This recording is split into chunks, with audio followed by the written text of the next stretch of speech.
Okay, here's an update to a video I did a week ago. Right now, it's August the 15th, 2016, 1:56 p.m. Eastern Standard Time. I'm T-Street Controversy. This is T-Street Controversy Live.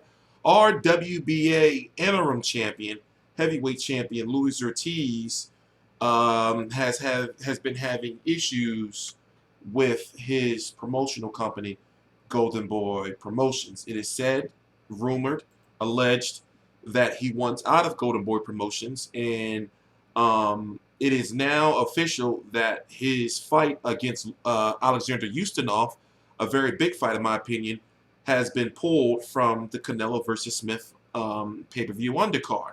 But today, there was a purse bid for that fight, and none other than, what is it? I forgot to pronounce his first name, but he goes by Ryabinsky. And Ryabinsky is World Boxing Promotions promoter, multi-billionaire promoter of Alexander Povetkin. So basically, here's what's going on. Luis Ortiz is going to make a career-high payday because World Boxing Promotions won the purse bid. It is not known how much Golden Boy bid on the fight or if they bid anything. In fact, what I will do is check.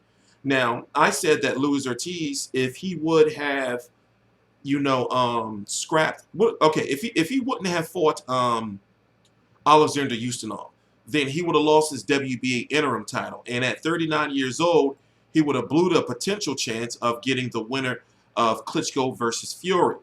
Now, that's not saying it would happen because a unification comes before mandatory, but there's a WBA tournament going on that's just in tatters, shambles, as you call it over there in the UK, because Ruslan Chagiev retired after being knocked out by Lucas Brown, who failed the drug test.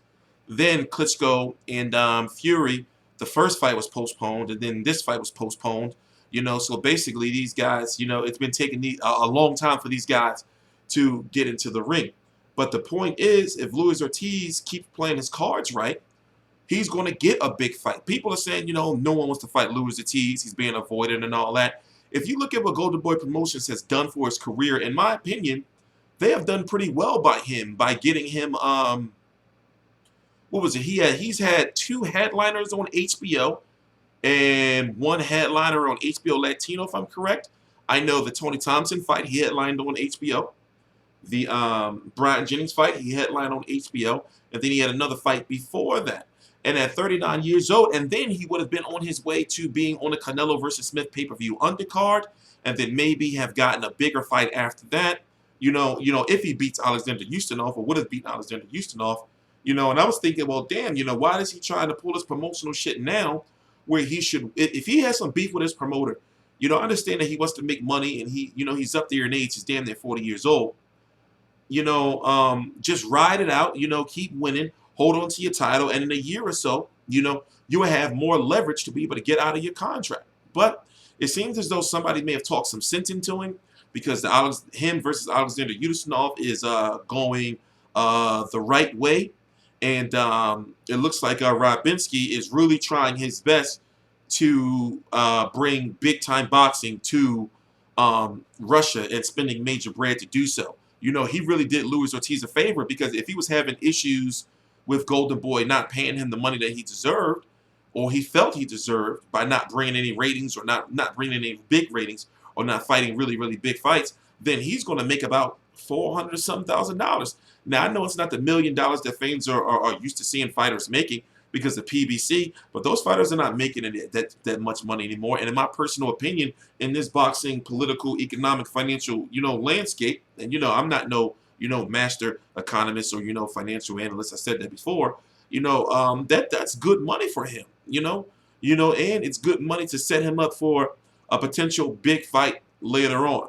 So it's just weird that I really want to see how much did Golden Boy bid anything,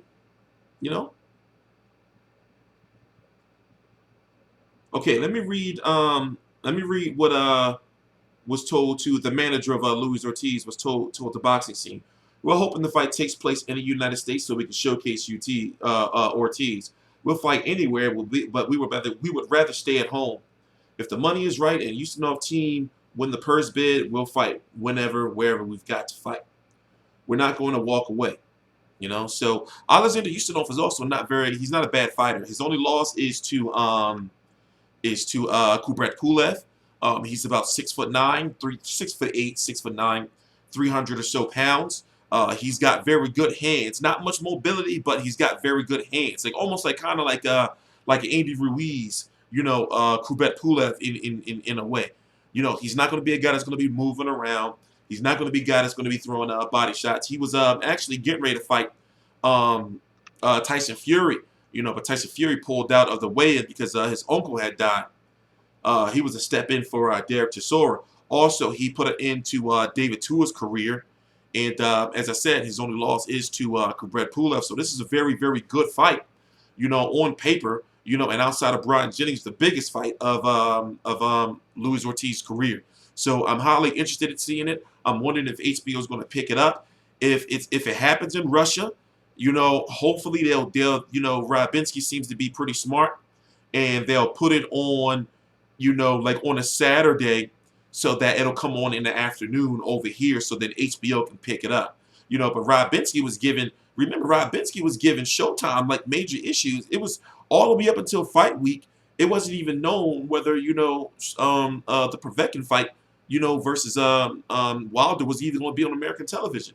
So, you know, it seems like he just don't give a fuck about us. You know, I'm just saying, you know, maybe he does. But, you know, I'm going to be interested to see, you know, when they schedule this fight. And you really need to do some research on who this Ryabinsky is. You know, I know he's getting a lot of discredit now from, you know, certain groups of boxing fans because they feel he's too rich and he's paying off people to, you know, whatever. I don't believe it, truth be told. I don't believe it. But anyway, I'm T Street Controversy. This is T Street Controversy Live. All the links to my social media are right down below in the description box. Follow me on Twitter at T Street Live. Follow me on Instagram at TST Controversy. And like I said, just scroll down to the description box. All the links to the social media right down below. Please subscribe.